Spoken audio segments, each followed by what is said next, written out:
Did you know that before legally being able to purchase your first beer, you can serve in the military, buy cigarettes, get married, and be charged as an adult for a crime? Those seem like things that would warrant the ability to drink a beer. Alcohol is also pleasurable, and 18 to 20-year-olds should not be denied that pleasure if they are able to do all these other things. Lowering the drinking age will create less rebellious, safer humans while also giving 18-year-olds the freedom that they rightfully deserve. 39% of 8th graders, 50% of 10th graders, 72% of 12th graders, and 85% of college students have tried alcohol, according to Procon Answers. Those numbers are shocking, right? None of those students are legal yet, but it is still happening. As NYLN puts it, preventing alcohol until people are 21 creates a forbidden fruit syndrome. At a younger age, when alcohol is banned, it is more attractive and people crave it more, which leads them to partake in dangerous activities. People will realize it is no big deal when they're allowed to have it for the first time. When people under the age of 21 do decide to drink, they tend to break multiple laws instead of just one. This mindset also leads to a general disrespect and noncompliance for other laws, describes Procon. They could think that since it's okay to drink, they can also do drugs, use a fake ID, or even drink and drive in some cases. Teens may end up driving home to avoid penalties and questioning from their parents.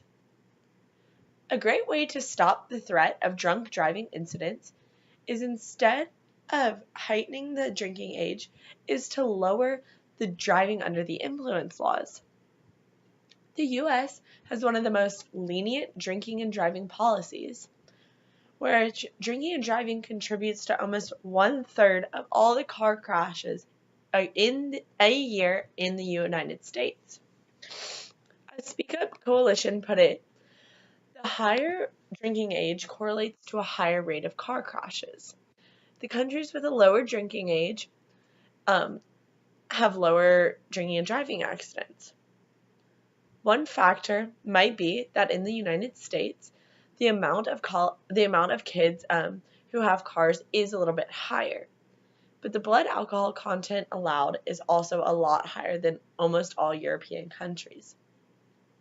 In Europe, where the drinking age is at most 18, the blood alcohol levels range from 0.00 to 0.05, with only one country allowing a 0.08. According to ETSC. In Europe, the amount of alcohol-related car crashes amounts to only about 6% of all car crashes per year, whereas in the United States, it's almost 33%. That proves that harsher laws will prevent drunk driving, because it's not just an issue with teens, but also an issue with mature adults who think they can handle their liquor and then go on to get in drunk driving accidents. Allowing 18-year-olds to legally drink would also have positive benefits on the economy. It would increase liquor sales, restaurant bills would be higher, and bar tabs would be higher, which would then allow the bartenders and the servers to get paid a little bit more. Some may argue that lowering the drinking age will increase the number of alcohol-related health issues. That being said, it would lower the amount of binge drinking happening in high schools and college. It would also lower the amount of kids dying from alcohol poisoning because they are too scared to tell someone that they have been drinking. Another argument could be that allowing 18-year-olds to drink will only lower the age when kids start drinking. Yet, if 18-year-olds learn to respect alcohol instead of binge drinking at such a young age, the alcohol will look less attractive to the younger people, especially the younger siblings that are always around it. If kids are taught to drink responsibly, then the appeal of alcohol is a lot less because it is no longer this forbidden fruit. Tons of college presidents have stood up to say that they believe the drinking age should be lowered to 18. They see these issues firsthand, and they have the kids' best interest in hand as well. These leaders of schools have the kids' best interest in mind. Georgia Nugget, as you can see on the screen, the president of Wooster College, had an interesting opinion on pro-con answers.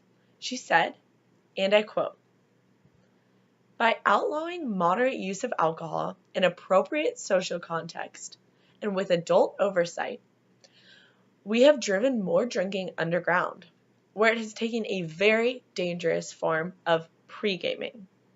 The underage drinker, no longer permitted the occasional beer during a dance party, is now more likely to chug high-octane alcohol in dangerous quantities before heading off to that party.